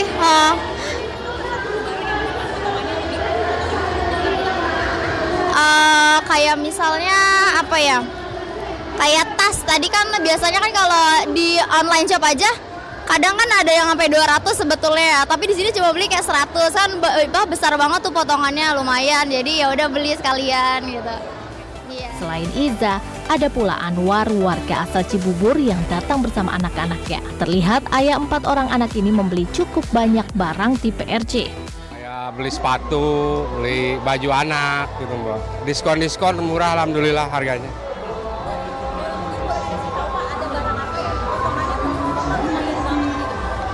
Itu beli apa? Kayak beli baju, beli topi, sama beli sepatu. Ya. Harga aslinya sih di toko 600-an sepatu. Kemarin tadi saya beli cuma 200 ribuan. Ya, diskon besar-besaran, Mbak. Diketahui event Jakarta Fair Kemayoran 2023 atau PRJ akan berakhir pada hari Minggu 16 Juli besok. Terlebih, menjelang penutupan PRJ biasanya akan ada diskon besar-besaran. Maria Gabriel, Gali Bagas, Jakarta. Dan pemirsa, untuk mengetahui seperti apa sih keramaian di 2 hari terakhir Pekan Raya Jakarta, kami sudah terhubung dengan Maria Gabriela dan juru kamera Galih Bagas. Selamat sore Gaby, apa sih yang diincar pengunjung pada 2 hari jelang penutupan PRJ ini? Ya, selamat sore Stefani, Patricia, dan juga pemirsa BTV. Saat ini saya melaporkan dari depan pintu masuk Hall A1 area Jakarta Fair Kemayoran 2023. Memang semakin sore justru di tempat ini semakin ramai oleh pengunjung. Di mana pengunjung yang datang memang dari berbagai kalangan, mulai dari orang tua, dewasa, muda, hingga anak-anak. Hari ini memang merupakan hari ke-32 dari 33 hari penyelenggaraan Jakarta Fair Kemayoran 2023. Dan menjelang berakhirnya Jakarta Fair tahun ini justru tidak menyurutkan semangat masyarakat untuk berdatangan ke tempat ini di akhir pekan. Justru momen ini semakin dimanfaatkan oleh pengunjung untuk berburu aneka barang atau makanan yang dengan harga yang semakin ramah di kantong. Dan sebagai informasi, pada gelaran tahun ini Jakarta Fair terdapat 1.500 stand yang menjajakan produk unggulan mereka dengan diskon khas Jakarta Fair. Tadi kami juga sempat berbincang dengan beberapa pengunjung yang terlihat memborong barang-barang yang dijual di tempat ini. Mereka mengatakan bahwa barang-barang yang mereka dapatkan itu didapatkan dengan harga yang bersahabat. Misalnya sepatu yang biasanya dijual 600 ribuan, mereka bisa mendapatkannya dengan harga 200 ribu saja. Atau tas yang biasanya dijual dengan harga 200 ribuan di toko online, itu mereka bisa dapatkan dengan setengah harga atau sekitar 100 ribuan saja. Dan dari pantauan kami, memang barang-barang yang dijual ini tidak hanya barang-barang yang ada potongan harga saja, tapi ada juga barang-barang yang misalnya dengan Anda mengeluarkan uang Rp100.000, Anda bisa mendapatkan 3 barang sekaligus. Selain barang-barang yang disebutkan tadi, aneka makanan ringan juga nampaknya menjadi favorit daripada pengunjung di sini untuk diburu. Karena dengan harga Rp10.000 sampai Rp15.000 saja, Anda bisa mendapatkan 6 jenis makanan ringan yang berbeda. Stefani. Baik, terima kasih Maria Gabriela dan juru kamera Galih Bagas melaporkan langsung dari kawasan Pekan Raya Jakarta. Selamat bertugas kembali. Dan pemirsa, selanjutnya kita akan melihat pantauan arus lalu lintas di kawasan PRJ. Kami sudah terhubung dengan NTMC Polri, Brigadir Rian. Selamat sore, silakan Brigadir Rian dengan laporan Anda.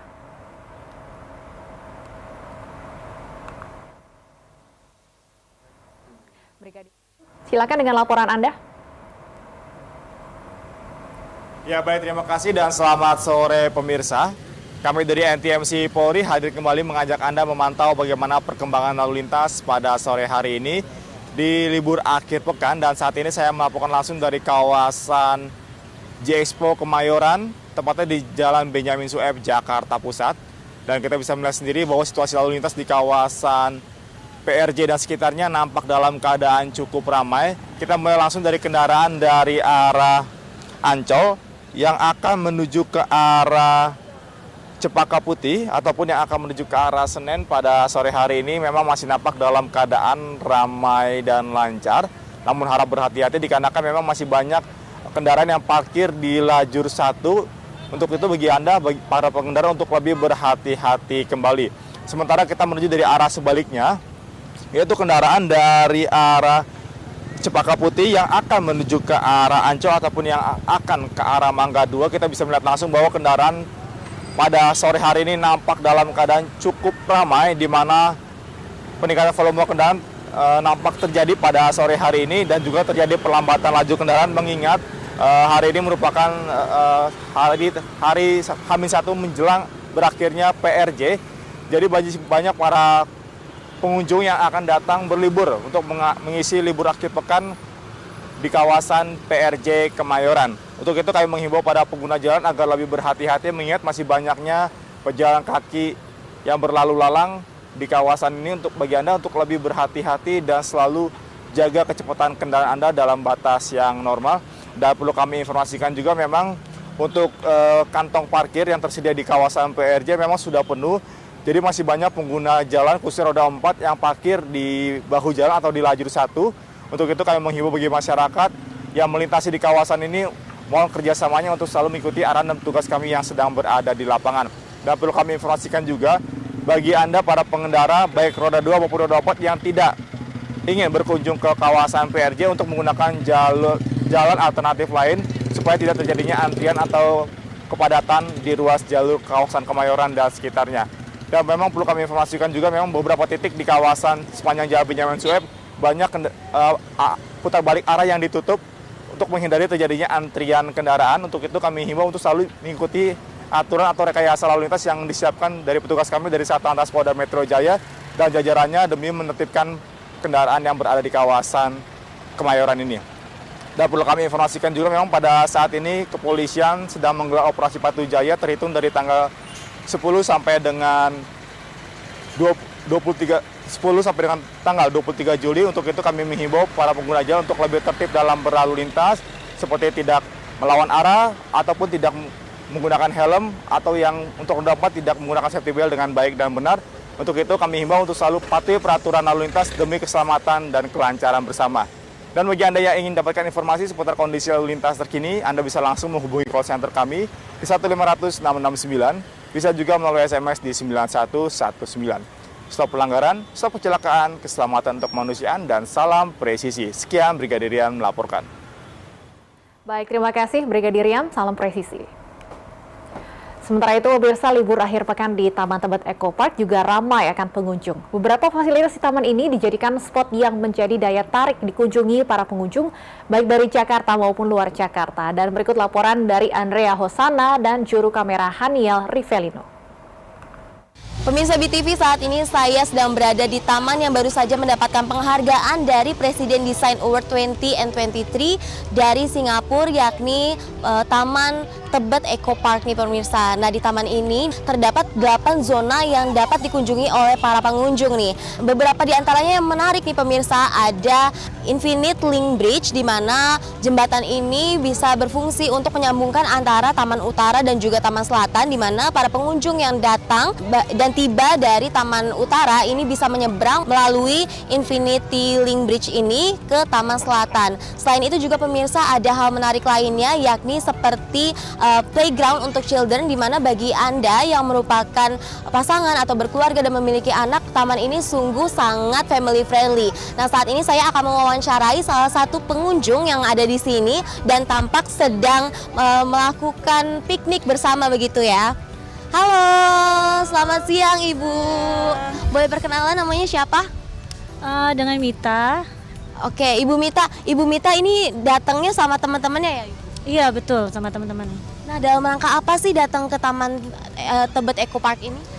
Kita silaturahim aja ya, sekalian bawa anak-anak liburan. Kan ini penutup liburan ya, Senin udah mulai masuk sekolah gitu.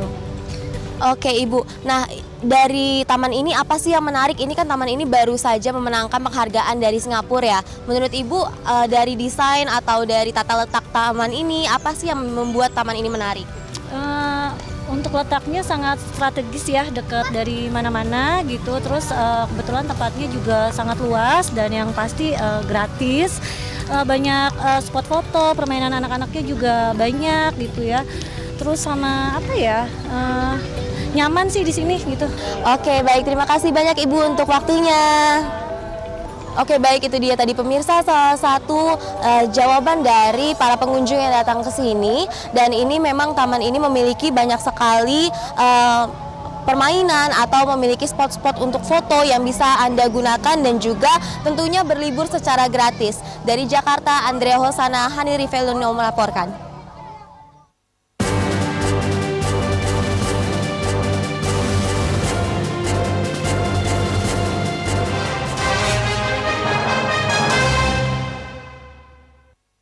Sensasi luar biasa ketika musik bernuansa festival dikemas lewat program televisi dan hadir tepat di depanmu di berbagai kota untuk berpesta menjadi tempat berlangsungnya festival musik Semesta Berpesta.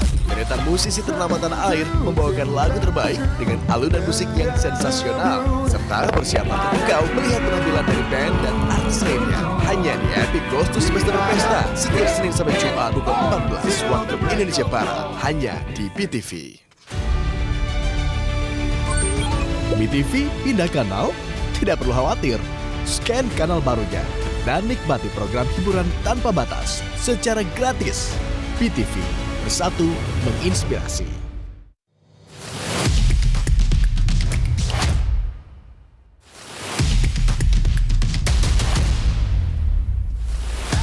Cerita para musisi, persiapan sebelum tampil, hingga momen-momen seru yang disajikan di Festival Musik Semesta Berpesta. Spesial untuk pemirsa BTV. All access. All access. All access. All access. All Access setiap Jumat pukul 17.30 waktu Indonesia Barat. Hanya di BTV. Mau tahu rekomendasi makanan mulai dari kaki 5 hingga bintang 5? Ada juga makanan viral dan khas di setiap wilayah yang dikunjungi. Dipandu oleh host yang mempunyai selera makan luar biasa. Selamat datang di Nyari Makan Goes to Semesta Berpesta. Cari tahu rekomendasinya di Nyari Makan Goes to Semesta Berpesta. Senin sampai Jumat pukul 13.30 waktu Indonesia Barat di BTV, bersatu menginspirasi. Epic Goes to Semesta Berpesta. Hai pemirsa All Access, sekarang aku lagi ada di Semesta Berpesta. Berarti kelas itu apa? Nggak ada yang tahu. Halo, selamat pagi. Terima kasih Anda masih bersama kami. Hadir untuk menemani Anda, ada sejumlah informasi utama. Kontribusi Pak Jokowi pada saya tinggi. Scan kanalnya, nikmati program hiburan dan berita unggulan secara gratis. BTV, bersatu menginspirasi.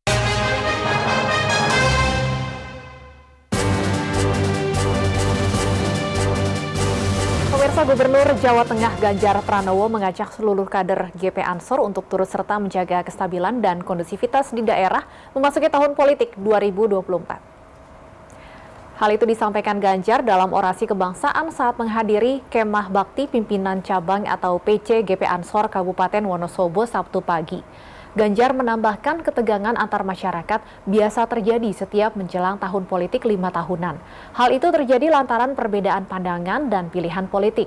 GP Ansor sebagai gerakan masyarakat berlandaskan keagamaan dan kebangsaan diharapkan dapat mengoptimalkan perannya untuk menjaga persatuan dan perdamaian.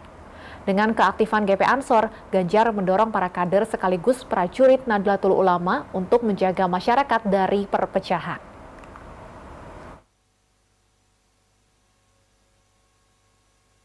Pesankan, yuk menjelang tahun politik itu teman-teman GP Ansor ikut memeriksa keadaan, ikut menjaga agar damai di bumi juga damai di dunia maya. Kawan-kawan GP Ansor punya semangat yang sudah tidak diragukan, partisipasi dalam pemerintahan sudah tidak sedikit. Setiap kali ada event-event selalu terlibat, apakah event sosial, politik maupun. Menteri Pertahanan Prabowo Subianto menjenguk budayawan MH Ainun Najib atau Cak Nun. Prabowo menjenguk Cak Nun di RSUP Dr. Sarjito, Yogyakarta, Jumat sore. Kedatangan Prabowo disambut oleh pihak RSUP Dr. Sarjito, Yogyakarta. Prabowo kemudian masuk ke dalam rumah sakit melalui pintu gedung bedah sentral terpadu RSUP Dr. Sarjito Yogyakarta. Setelah 10 menit, Prabowo pun keluar dari rumah sakit. Diketahui Cak Nun dirawat di RSUP Dr. Sarjito Yogyakarta sejak Kamis 6 Juli lalu. Sebelum Prabowo, Presiden Jokowi terlebih dahulu menjenguk budayawan kelahiran Mei 1973 itu pada tanggal 9 Juli lalu.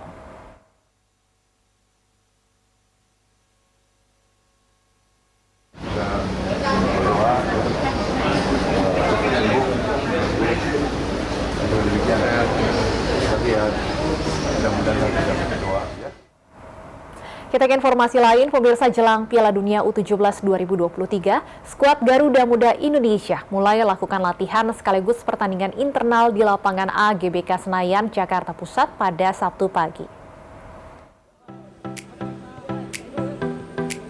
Jelang Piala Dunia U17 2023, skuad Garuda Muda Indonesia mulai lakukan latihan sekaligus game internal di lapangan A Gelora Bung Karno, Senayan, Jakarta pada Sabtu pagi.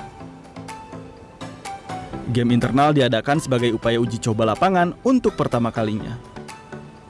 Game internal juga merupakan bagian dari seleksi awal 22 orang pemain terpilih yang akan maju ke turnamen Piala Dunia U17 mendatang. Anak-anak yang memang dipersiapkan untuk Piala Dunia U17. Hari ini 33 anak kita lakukan uji lapangan ya, uji coba ya. Dari tadi yang kita bisa lihat, tidak semuanya dari 33 itu akan bisa dipakai untuk memperkuat timnas Piala Dunia U17. Saya tadi mengambil waktu, udah dimaksimalkan saja 40 menit kali 2. Kita pengen tahu gimana kondisi pemain yang sudah lama tidak latihan. Ya, ada beberapa pemain yang kram, ada beberapa pemain yang kondisinya menurun, itu jadi masukan buat kita. Karena kalau kita main 20 menit, kita nggak tahu nih kekurangan kita apa. Jadi kita pengen nanti ke depan kita perbaiki lagi. Insya Allah di hari Sabtu depan kondisi mereka akan lebih baik. Sementara itu, pelatih Timnas Indonesia U17 Bima Sakti mengatakan game internal ini dilakukan guna memaksimalkan durasi untuk melihat kondisi kesehatan dan kekuatan para Garuda Muda. Turnamen Piala Dunia U17 akan berlangsung di Indonesia pada 10 November hingga 2 Desember 2023 mendatang. Tim Liputan, Jakarta.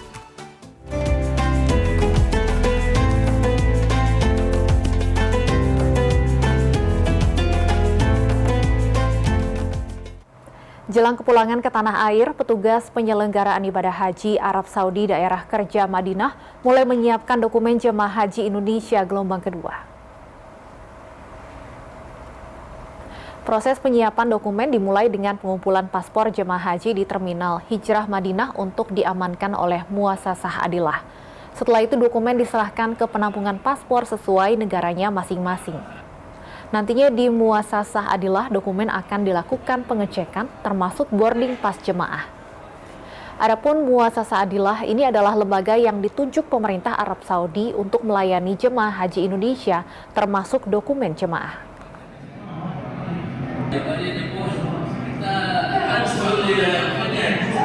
Jemaah yang akan pulang itu mereka dari Mekah ke Madinah, itu mereka paspornya diamankan di Terminal Hijrah, ya, diperiksa dan diamankan dokumennya.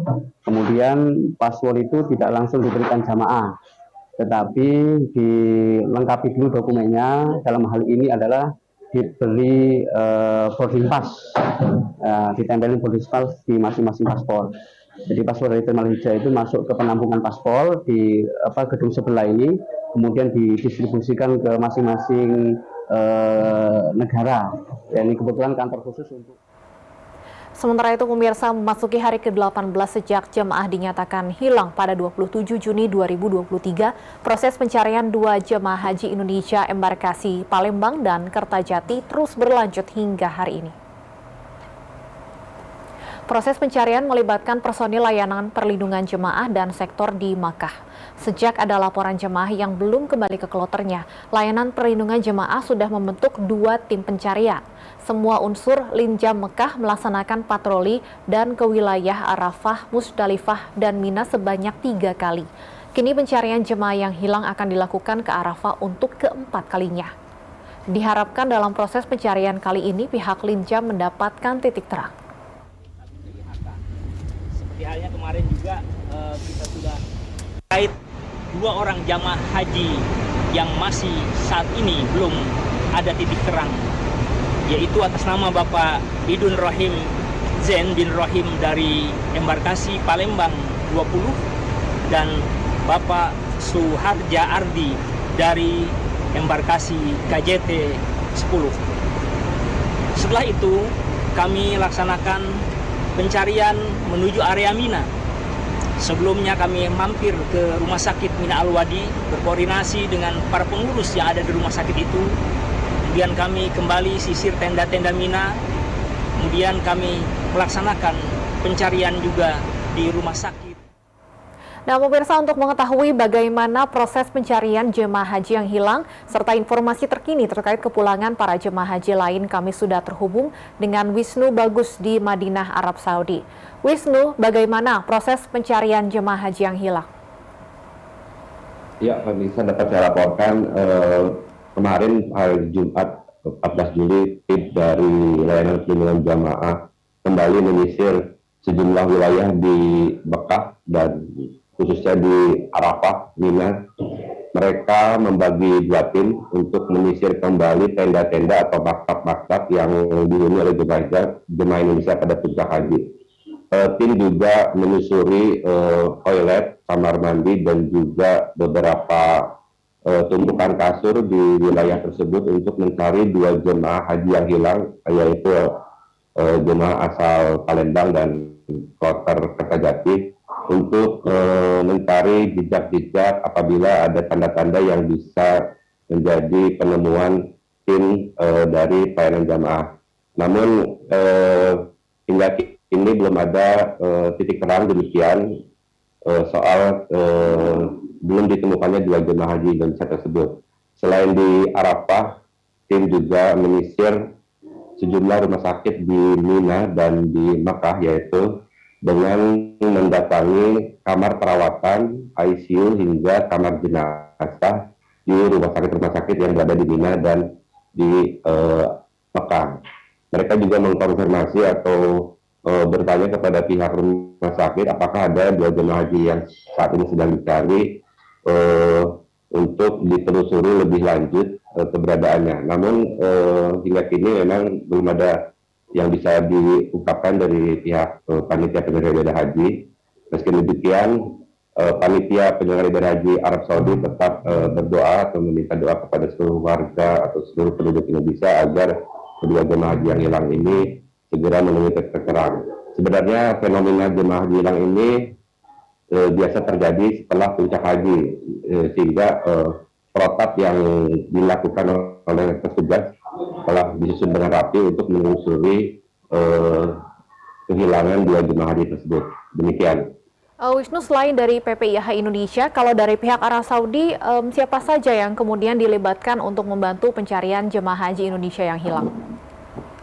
Ya, dari PPIH Arab Saudi juga menggandeng atau sudah membuat laporan kepolisian terhadap soal kehilangan 2 jemaah haji Indonesia, sehingga polisi Arab Saudi juga membantu menurunkan tim untuk mencari 2 jemaah haji yang hilang. Kolaborasi ini memang telah dilakukan beberapa hari terakhir untuk lebih memaksimalkan upaya pencarian 2 jemaah tersebut.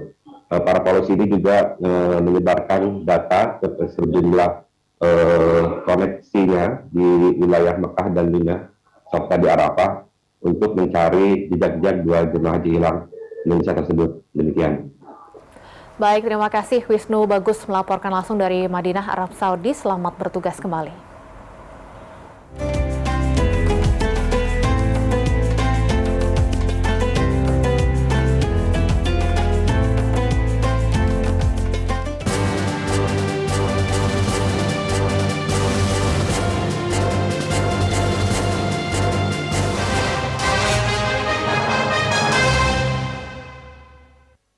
Sensasi luar biasa ketika musik bernuansa festival dikemas lewat program televisi dan hadir tepat di depanmu di berbagai kota untuk berpesta menjadi tempat berlangsungnya festival musik Semesta Berpesta. Deretan musisi ternama tanah air membawakan lagu terbaik dengan alunan musik yang sensasional serta persiapan terpukau melihat penampilan dari band dan artis lainnya hanya di Epic Goes to Semesta Berpesta setiap Senin sampai Jumat pukul 14 waktu Indonesia Barat hanya di BTV.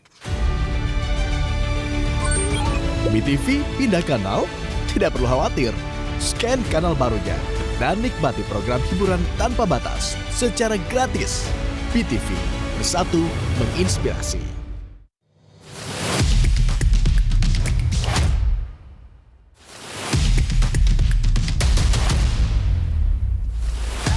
Cerita para musisi, persiapan sebelum tampil, hingga momen-momen seru yang disajikan di Festival Musik Semesta Berpesta. Spesial untuk pemirsa BTV. All Access. All Access. All Access. All Access. All Access setiap Jumat pukul 17.30 waktu Indonesia Barat. Hanya di BTV.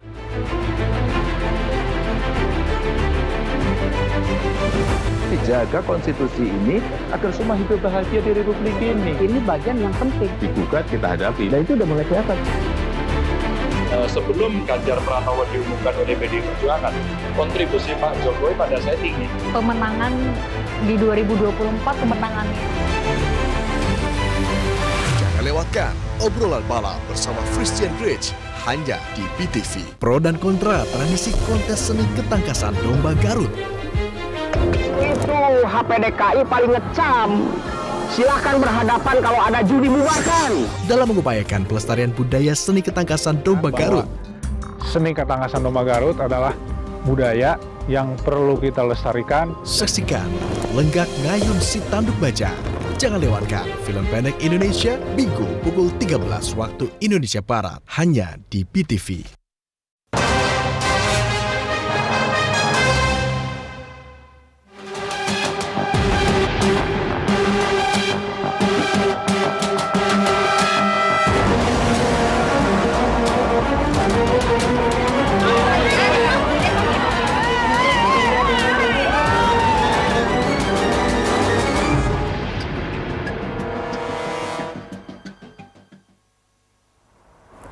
Terima kasih Anda masih bersama kami di Berita Satu Sore.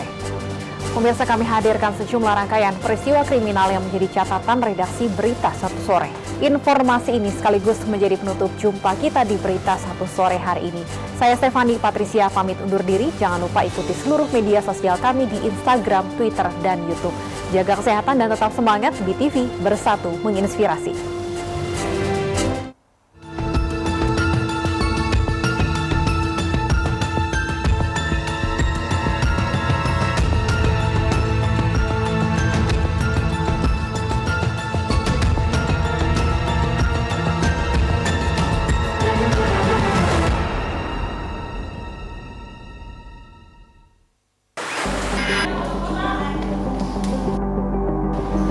Inilah Alwi Hussein Maulana, pelaku revenge porn atau penyebaran konten pornografi untuk balas dendam.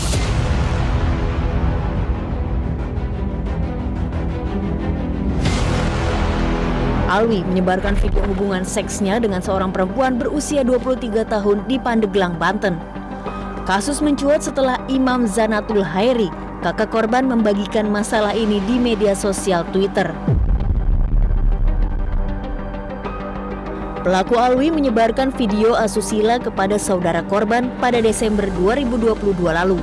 Penyebaran video dilakukan sebagai ancaman karena tidak mau diputus cintanya oleh korban.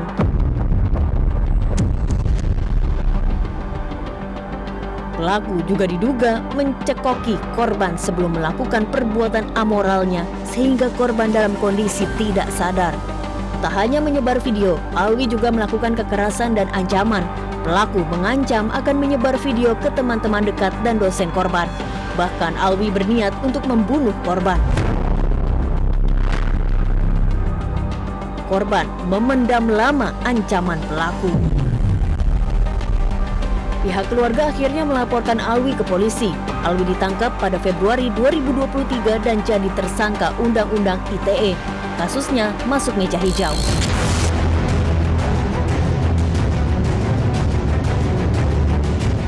Berbagai kejanggalan di persidangan disorot oleh keluarga korban. Tiba-tiba saja sidang berlangsung. Keluarga korban tak diberitahu perihal jadwal sidang. Keluarga baru mendapat informasi justru saat sidang kedua pada 6 Juni 2023. Saat itu korban dipanggil sebagai saksi. Kami tiba-tiba dapat informasi sidang kedua. Jadi sidang kesatunya kapan dong? Gitu kan. Ternyata setelah sidang kedua kami datang ke pengadilan, ternyata sidang pertamanya sudah lewat. Dan kami sama sekali tidak diberitahu, baik keluarga maupun kuasa hukum. Dari situlah kami sudah melihat ada kejanggalan. Keluarga korban juga merasa diintimidasi oleh Kejaksaan Negeri Pandeglang. Korban dan kakaknya pernah dipanggil ke ruangan jaksa penuntut dan diminta untuk memaafkan pelaku. Jaksa juga sempat memarahi mereka karena menggunakan jasa pengacara. Sementara Kepala Kejaksaan Tinggi Banten memastikan jaksa tidak pernah mengintimidasi korban serta keluarganya di pengadilan. Sudah saya klarifikasi, tidak benar jaksa melarang korban memakai pengacara. Yang benar adalah saat pertemuan itu di posko disampaikan bahwa dia cerita kalau memakai pengacara. Nah, waktu itu Bu Kajari sempat menyatakan, oh kalau biasanya yang pakai pengacara itu terdakwa. Korban itu sudah diwakili oleh jaksa.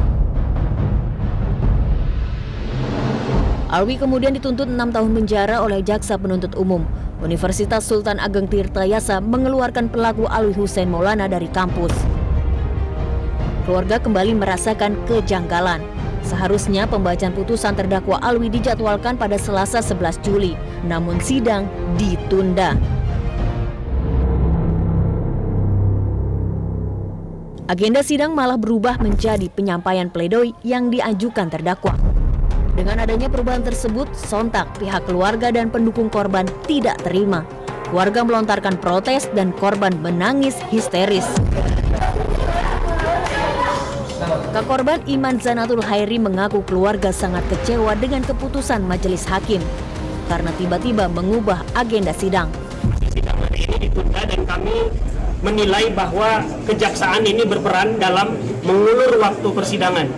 Oleh karena itu, ini harus menjadi perhatian bersama dan sudah disampaikan oleh kuasa hukum, kami akan melaporkan ke Komisi Yudisial dan juga Komisi Kejaksaan.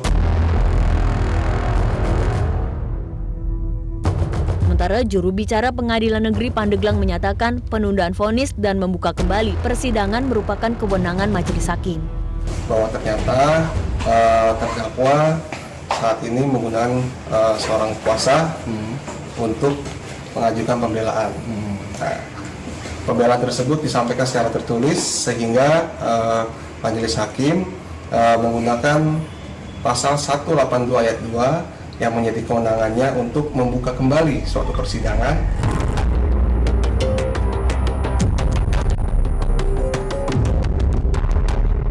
Majelis Hakim Pengadilan Negeri Pandeglang, Banten akhirnya menjatuhkan 6 tahun kurungan penjara bagi Alwi Hussein Maulana.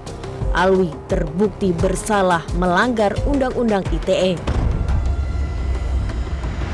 Majelis Hakim menambah hukuman lain bagi terdakwa, yakni kewajiban membayar denda 1 miliar rupiah. Selain itu, ada pula hukuman tambahan lain, yaitu larangan menggunakan internet selama 8 tahun. Korban yang hadir dalam persidangan hanya bisa pasrah mendengar vonis hakim. Keluarga korban juga akan melaporkan terdakwa kembali ke polisi atas pemerkosaan, pemerasan, dan kekerasan. Kami juga memang sudah memiliki bukti-bukti baru atau bukti-bukti yang memang sudah kami simpan bahwa memang pelaku pernah mengakui secara langsung telah memperkosa dan akan melakukan pemerkosaan lagi. Oleh karena itu penting bagi kami untuk terus meneruskan hal ini sehingga menjadi laporan baru.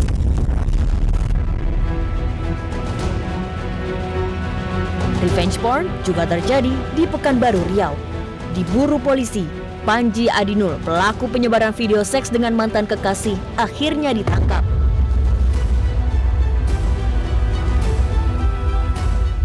Pria 24 tahun ini ditangkap di rumahnya di Koto Sariak, Sumatera Barat. Pelaku berdalih menyebarkan video syur tersebut karena sakit hati diputuskan oleh mantan kekasih. Peristiwa bermula pada Januari 2023 lalu. Korban berinisial KN memutuskan pelaku. Tak terima diputus hubungan cintanya, pelaku mengancam akan menyebarkan video syur mereka. Pada Februari 2023, korban terkejut mendapat kabar bahwa videonya telah disebar pelaku. Bahkan pelaku nekat menyebarkan video ke orang tua dan teman korban. Korban pun lapor ke Polresta Pekanbaru. Dia menyebarkan ke ibu dan teman bapak dan orang-orang terdekat. Saya tujuan bukan menyebarkan, mengasih tahu ibu dan bapak selama berpacaran. Karin sikapnya udah sampai segitunya dengan saya. Polisi menjerat Panji dengan Undang-Undang ITE dan Undang-Undang Kekerasan Seksual.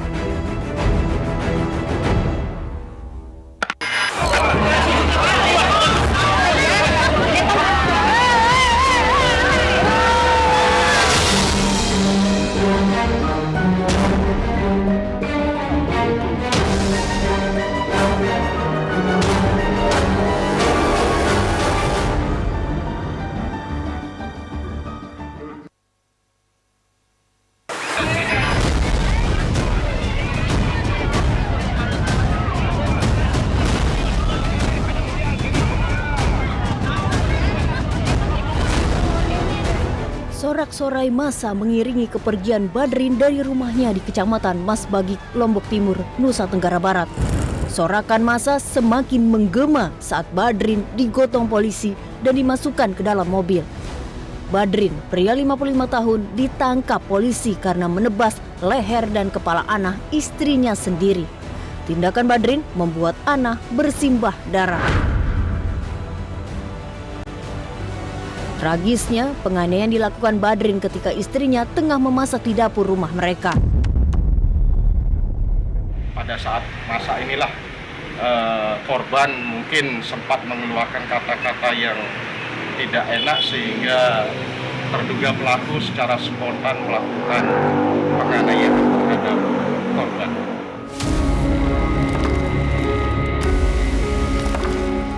Sesaat usai dianiaya, korban lari keluar rumah dan berteriak meminta pertolongan. Sontak, warga berhamburan dan membawa korban ke puskesmas. Badrin sendiri mengalami kelumpuhan karena penyakit kencing manis yang diidapnya. Diperiksa polisi, Badrin mengaku tega melakukan aksi kejinya semata karena cemburu. Ia merasa istrinya yang berusia 45 tahun itu berselingkuh. Badrin mencurigai istrinya ada main cinta dengan pria lain.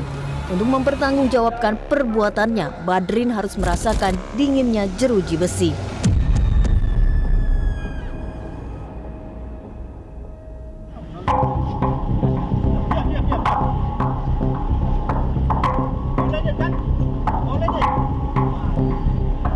Suami cemburu buta hingga sampai hati menganiaya istri sendiri juga terjadi di Ogan Komering Ulu, Sumatera Selatan. Bahkan penganiayaan membuat nyawa sang istri harus melayang.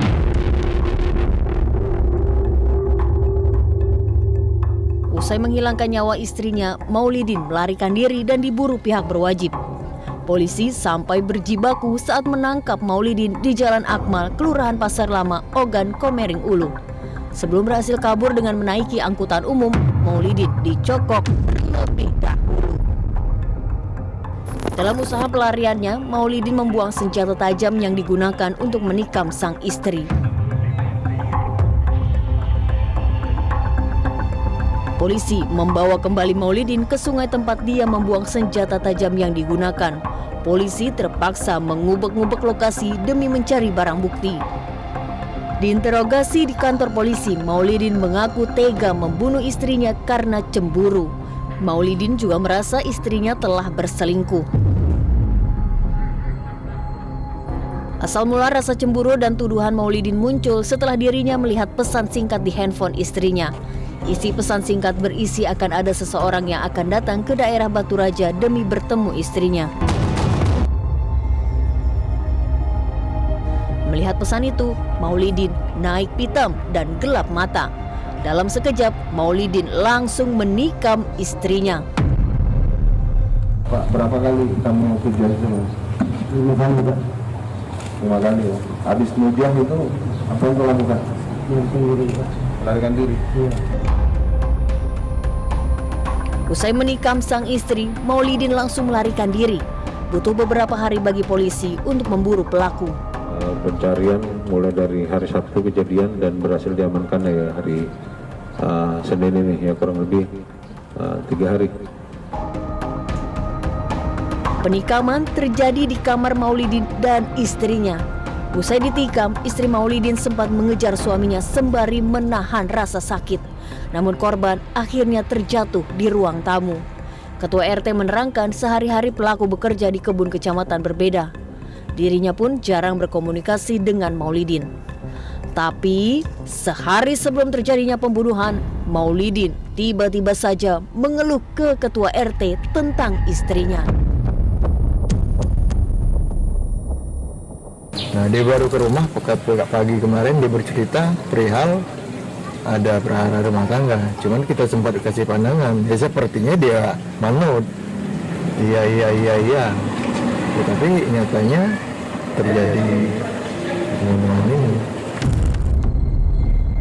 Warga sekitar tidak menyangka peristiwa tragis ini terjadi di lingkungan mereka.